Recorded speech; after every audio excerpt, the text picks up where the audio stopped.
Hello प्यारे बच्चों, welcome back to my channel Chanderi tuition classes में आपका बहुत बहुत स्वागत और वेलकम है। तो आज हम यहाँ पर पढ़ने वाले हैं कक्षा 5 की हिंदी की किताब रिमझिम का आखिरी चैप्टर। कौन सा? 18वां। ये हमारा आखिरी चैप्टर है। इसके बाद हमारी पूरी हिंदी की किताब जो है वो आपकी पूरी कवर हो जाएगी। ठीक है, ये पार्ट 1 है, इसका पार्ट 2 है, वो आपका लास्ट रहेगा। ये सेकेंड लास्ट वीडियो है हिंदी की क्लास 5 की। तो आपसे एक ही गुजारिश है कि चैनल पर नए हो तो चैनल को सब्सक्राइब जरूर कर लें और अपने दोस्तों को ज़रूर शेयर करें। एक दोस्त को ज़रूर शेयर करें आप इस वीडियो को। चलिए हम यहाँ पर इस चैप्टर को पहले आराम से समझ लेते हैं। तो क्या लिखा हुआ है? चुनौती हिमालय की। चुनौती हिमालय की। तो यहाँ पर पढ़ते हैं क्या लिखा है।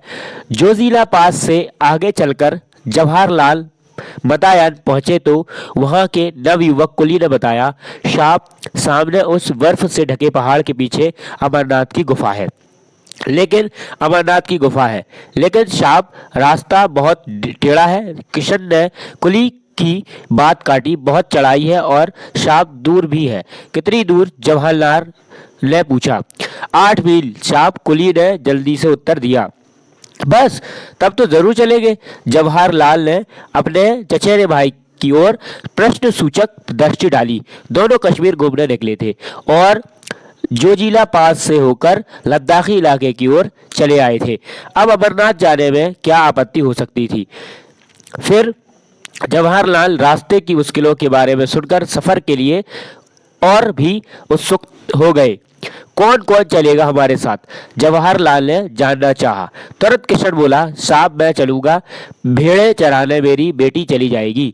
अगले दिन सुबह तड़के तैयार होकर जवाहरलाल बाहर आए। आकाश में रात्रि की कलिमा पर प्रतिमा की ललिमा फैलती जा रही थी। तिब्बती पठार का दृश्य निराला था। दूर दूर तक वनस्पति रहित उजाड़ चट्टानी इलाका दिखाई दे रहा था। उदास फीके बर्फ से ढके चट्टानी पहाड़ सुबह की पहली किरणों का स्पर्श पाकर ताज की भांति चमक उठे। दूर से छोटे छोटे ग्लेशियर ऐसे लगते मानो स्वागत करने के लिए पास सरकते आ रहे हैं। सर्द हवा के झोंके हड्डियों तक ठंडक पहुंचा रहे थे। जवाहर ने हथेलियां आपस में रगड़कर गर्म की और कमर में रस्सी लपेटकर चलने की तैयार हो गए। हिमालय की दुर्गम पर्वतमाला मुंह उठाए चुनौती दे रही थी। जवाहर इस चुनौती को कैसे न स्वीकार करते। भाई किशन और कुली सभी रस्सी के साथ जुड़े थे। किशन गडेरिया अब गाइड बन गया। बस 8 मील ही तो पार करने हैं। जोश में आकर जवाहरलाल चढ़ने लगे। यूं 8 मील की दूरी कोई बात नहीं, लेकिन इस पहाड़ी रास्ते पर 8 कदम चलना दूर भर हो गया। एक एक डग भरने में कठिनाई हो रही थी। रास्ता बहुत भी वीरान था। पेड़ पौधों की हरियाली के अभाव में एक अजीब खालीपन सा महसूस हो रहा था। कहीं एक फूल दिख जाता तो आंखों को ठंडक मिल जाती। दिख रही थी सिर्फ पथरीली चट्टानें और सफेद बर्फ। फिर भी इस गहरे सन्नाटे में बहुत सुकून था। एक और सू सू करती बर्फीली हवा बदन को काटती तो दूसरी ओर ताजगी और स्फूर्ति भी देती। जवाहरलाल बढ़ते जा रहे थे। ज्यों ज्यों ऊपर चढ़ते गए त्यों त्यों सांस लेने में दिक्कत होने लगी। एक कुली की नाक से खून बहने लगा। जल्दी से जवाहरलाल ने उसका उपचार किया। खुद उन्हें भी कनपटी की नसों में तनाव महसूस हो रहा था। लगता था जैसे दिमाग में खून चढ़ आया हो। फिर भी जवाहरलाल ने आगे बढ़ने का इरादा नहीं बदला। थोड़ी देर में बर्फ पड़ने लगी। फिसलन बढ़ गई। चलना भी कठिन हो गया। एक तरफ थकान, ऊपर से सीधी चढ़ाई। तभी सामने एक बर्फीला मैदान नजर आया। चारों ओर हिम शिखरों से घिरा वह मैदान देवताओं के मुकुट के समान लग रहा था। प्रकृति की कैसी मनोहर छटा थी, आंखों और मन को तरोताजा कर गई। बस एक झलक दिखाकर बर्फ के छुलके में ओझल हो गई। दिन के 12 बजने वाले थे। सुबह 4 बजे से वे लोग लगातार चढ़ाई कर रहे थे।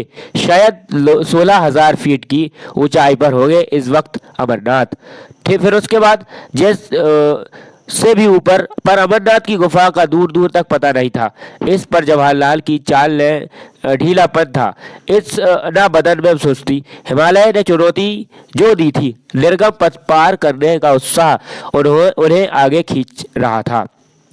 साहब लौट चलिए, वापस कैंप में पहुंचते पहुंचते दिन ढल जाएगा, एक कुली ने कहा। लेकिन अभी तो अमरनाथ पहुंचे नहीं। जवाहरलाल लौटने का विचार पसंद नहीं आया। वहां तो दूर बर्फ के उस मैदान के पार है। किशन बीच में बोल पड़ा, चलो चलो, चढ़ाई तो पार कर ली, अब आधे मील का मैदान ही बाकी है। कहकर जवाहरलाल ने थके हुए कुलियों को उत्साहित किया। सामने बर्फ का सपाट मैदान दिखाई दे रहा था। उसके पार दूसरी ओर से नीचे उतरकर गुफा तक पहुंचा जा सकता था। जवाहरलाल फुर्ती से बढ़ते जा रहे थे। दूर से मैदान जितना सपाट दिख रहा था, असलियत में उतना ही उबड़ खाबड़ था। ताजी बर्फ ने ऊंची नीची चट्टानों को एक पतली चादर से ढककर एक समान बर्फ कर दिया था। गहरी खाइयां भी थी, गड्ढे बर्फ में ढके हुए थे और गजब की फिसलन थी। कभी पैर फिसलता और कभी बर्फ में पैर अंदर धंसता जाता। बहुत नाप कर कदम रखने पड़ रहे थे। ये तो चढ़ाई से भी मुश्किल था, पर जवाहरलाल को मजा आ रहा था। तभी जवाहरलाल ने देखा, सामने एक गहरी खाई बूंद फाड़े निगलने के लिए तैयार थी। अचानक उनका पैर फिसला, वे लड़खड़ाए और इससे पहले कि संभल पाए वे खाई में गिर पड़े। सांप गिर गए, किशन चीखा। जवाहर भाई की पुकार वादियों की शांति भंग कर गई। वे खाई की ओर तेजी से बढ़े। रस्सी से बंधे जवाहरलाल हवा में लटक रहे थे। उफ, कैसा झटका लगा। दोनों तरफ चट्टाने ही चट्टाने, नीचे गहरी खाई। जवाहरलाल कसकर रस्सी पकड़े थे, वही उनका एकमात्र सहारा था। जवाहर ऊपर से भाई की पुकार सुनाई दी। वो ऊपर उठाया तो भाई और किशन के धुंधले चेहरे खाई में झांकते हुए दिखाई दिए। हम खींच रहे हैं, रस्सी कस के पकड़ रखना, भाई ने हिदायत दी। जवाहरलाल जानते थे कि फिसलन के कारण यूं ऊपर खींच लेना आसान नहीं होगा। भाई मैं चट्टान पर पैर जमा लूं, वह चिल्लाए। खाई की दीवारों से उनकी आवाज टकराकर दूर दूर तक गूंज गई। हल्की सी पैंक बढ़ा। जवाहरलाल ने खाई की दीवार से उभरी चट्टान को मजबूती से पकड़ लिया और पथरीले धरातल पर पैर जमा लिए। पैरों तले धरती के एहसास से जवाहर की हिम्मत बढ़ गई थी। घबराना मत, जवाहर भाई की आवाज सुनाई दी। मैं बिल्कुल ठीक हूँ, कहकर जवाहर मजबूती से रस्सी पकड़ एक एक कदम ऊपर की ओर बढ़ने लगे। कभी पैर फिसल था, कभी कोई हल्का फुल्का पत्थर पैरों के नीचे से सरक जाता तो वह मन ही मन कांप जाते और मजबूती से रस्सी पकड़ लेते। रस्सी से हथेलियां भी जैसे कटने लगी थी, पर जवाहरलाल ने उस तरफ ध्यान नहीं दिया। कुली और किशन उन्हें खींचकर बार बार ऊपर चढ़ने में मदद कर रहे थे। धीरे धीरे सर्कस किसी तरह जवाहरलाल ऊपर पहुंचे। मुड़कर ऊपर से नीचे देखा कि खाई कितनी गहरी थी कि कोई गिर जाए तो उसका पता भी ना चले। शुक्र है भगवान का, भाई ने गहरी सांस ली। साहब चोट तो नहीं आई? एक कुली ने पूछा। गर्दन हिला, कपड़े झाड़े जवाहरलाल फिर चढ़ने को तैयार हो गए। इस हादसे से हल्का सा झटका जरूर लगा, फिर भी जोश ठंडा नहीं हुआ। वह अब भी आगे जाना चाहते थे।